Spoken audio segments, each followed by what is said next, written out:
Once upon a time, in a small, dusty town, there lived a man named Chuka. Chuka was just like every other man in the town. He woke up early each morning, tied a worn out wrapper around his waist, and walked barefoot to the construction site. There, he worked as a bricklayer, lifting heavy blocks with arms as strong as a farmer's hoe. His palms were hard like tree bark, and his back carried the weight of his struggles. Life wasn't kind to Chuka. Each penny he earned felt like pulling water from a dry well, but Chuka didn't complain. He worked hard, knowing that the sweat on his forehead was his only wealth.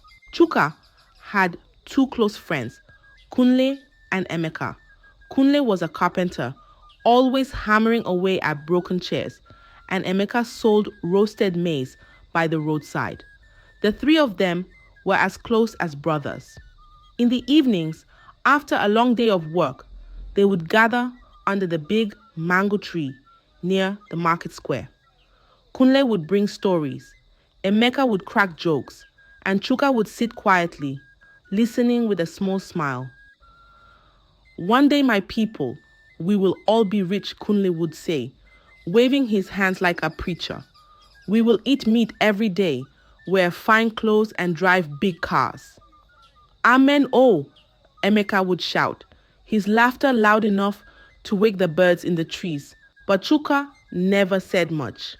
His dreams were big, but his pockets were small. One fateful evening, Chuka did something he had never done before. He bought a lottery ticket with the little money he had left in his pocket. The ticket was small and colorful, with numbers printed in bold letters. Chuka didn't think much about it.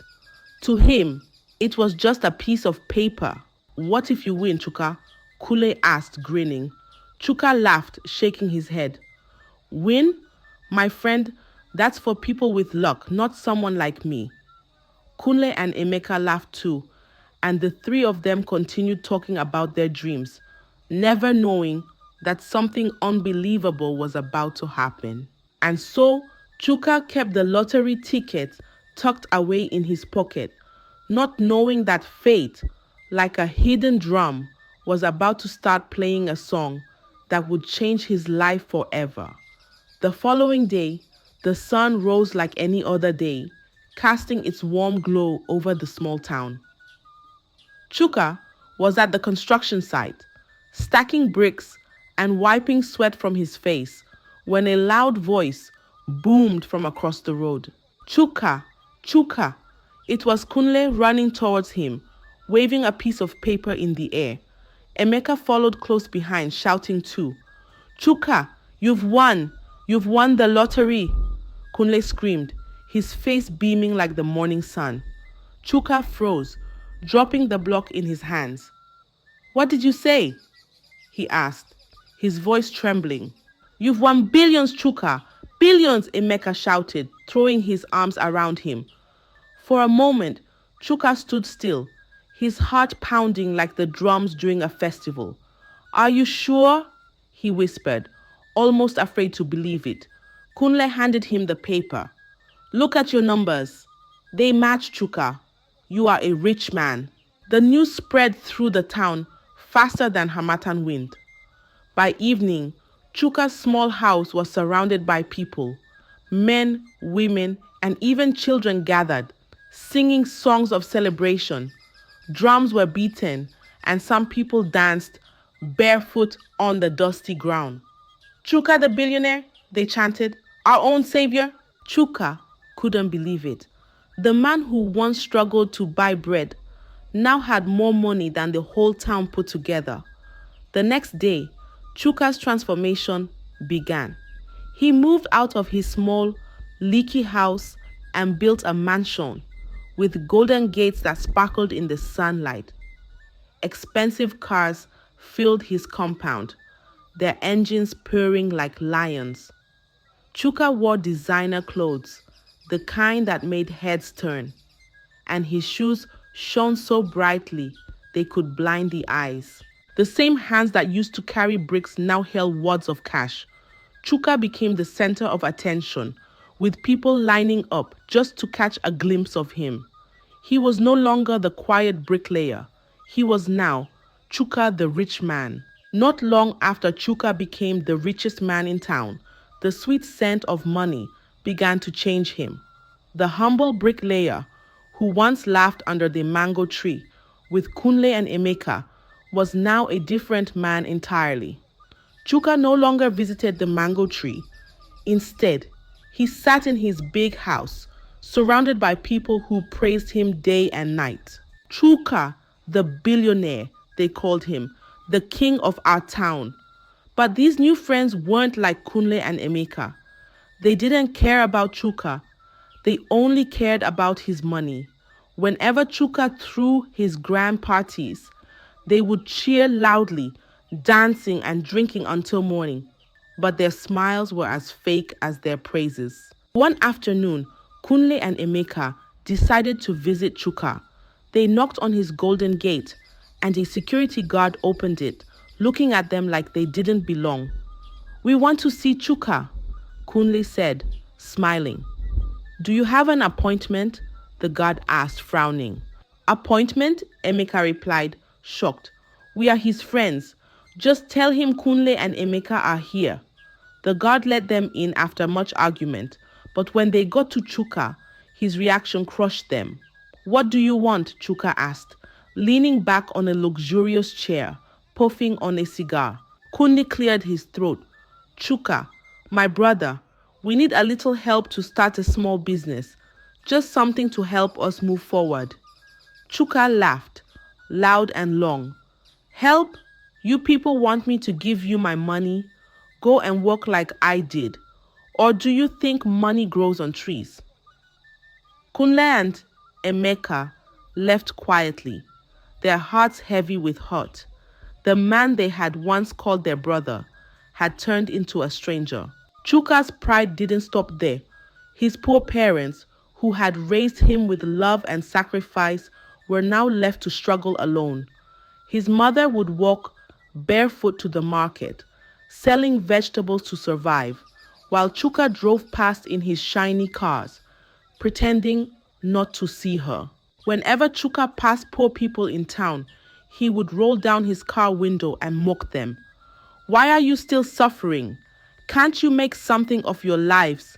he would shout, laughing as his car sped off. The people in the town began to whisper, "Is this the same Chuka who once begged for food? He has forgotten where he came from." But Chuka didn't care. He kept throwing money in the air at parties, surrounding himself with fake friends who cheered him on. His pride was like a balloon, growing bigger and bigger, but everyone knew that one day it would burst. Chuka's life of reckless spending continued like a river flowing endlessly. He became the talk of the town, not just for his wealth, but for the way he threw it around like dry leaves in the harmattan wind. Every weekend, he was at the fanciest nightclubs, buying drinks for strangers and dancing until the stars disappeared.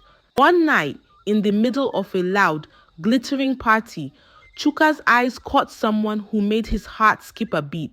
Her name was Ashabi. She was as beautiful as the first rain after a long dry season, with a smile that could melt the hardest heart. Ashabi moved with grace, her laughter ringing like bells in Chuka's ears. "Who is she?" Chuka whispered to one of his friends, unable to take his eyes off her. "That's Ashabi," the friend replied, grinning. "She's the hottest girl in town, but be careful, she's not easy to catch." Chuka, however, was determined. That night he approached her with confidence. "Hello, beautiful," he said, his voice smooth like palm oil. "I'm Chuka." Ashabi smiled, tilting her head. "I know who you are," she replied. "You're the billionaire everyone is talking about." From that moment, Chuka was smitten. He showered Ashabi with gifts, gold necklaces, designer bags, and even a brand new car. He promised her the world and more. "Marry me, Ashabi," Chuka said one evening, kneeling before her with a diamond ring that sparkled like the sun. I'll give you the biggest wedding this town has ever seen. Ashabi smiled sweetly, placing her hand on his cheek. Of course, my love, but if we are going to share a life together, shouldn't we also share everything? Let's transfer your properties and accounts to both our names so that we can build our future together. Chuka, blinded by love and trust, didn't hesitate. Anything for you, he said, signing every document Ashabi placed before him. To him, Ashabi was the perfect partner, the missing piece to his new, luxurious life. Little did Chuka know, Ashabi's heart wasn't filled with love. It was filled with plans. Plans that would soon turn Chuka's golden world into a pile of ashes. While Chuka dreamed of a grand wedding, Ashabi was plotting something far more dangerous. One day, as the big wedding day drew near, it was a bright morning, and the birds outside Chuka's mansion were chirping happily. Chuka stretched on his large, soft bed, smiling to himself. In just a few days, he would be married to Ashabi, the woman who had captured his heart. Life, he thought, could not get any better. But as he reached for his phone to call Ashabi, something strange happened. Her number wasn't going through. Chuka frowned, wondering where she might be. He decided to check her room, but when he opened the door, it was empty. The wardrobe was bare, her belongings gone. Panic crept into Chuka's chest. Ashabi, he called, running through the house. Ashabi, where are you? There was no answer. Chuka picked up his phone again, but before he could dial, a series of messages popped up. One by one, debit alerts from his bank arrived. His accounts were empty, billions and billions, gone in the blink of an eye. His heart pounded like a drum. What is happening? He whispered, his hands trembling. Before he could process it, loud knocks came from the golden gates. Men in suits stood outside, holding documents. We are here to take possession of this property, one of them said firmly. What property? Chuka asked, confused. This house and the cars, the man replied, holding up papers. Everything now belongs to us. Chuka snatched the documents, his eyes scanning the signatures at the bottom. His stomach dropped. His own name and Ashabi's name stared back at him. She had tricked him into signing away everything, and now she had disappeared like smoke in the wind. Wait, please let me explain, Chuka begged, but the men didn't care. They had bought the house legally. By evening, Chuka was standing outside the mansion, watching as strangers drove away in his cars. With nowhere else to turn, Chuka swallowed his pride and went to Kunle and Emeka. They were sitting under the old mango tree, just as they used to. Kunle, Emeka, I need your help, Chuka said, his voice low, his head bowed. Kunle looked up, his face hard. Help? Chuka, when we needed you, what did you say to us? Go and work like I did, Emeka added, mimicking Chuka's voice. Tears welled up in Chuka's eyes. Please, I'm sorry. I didn't know this would happen. Kunle shook his head. Life has a way of humbling people. Chuka, go and find your own way, just like you told us.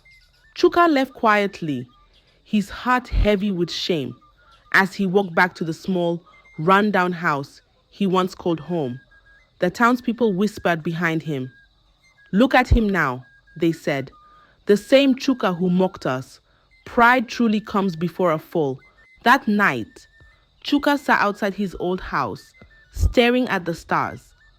The same hands that once held billions now held nothing but regret.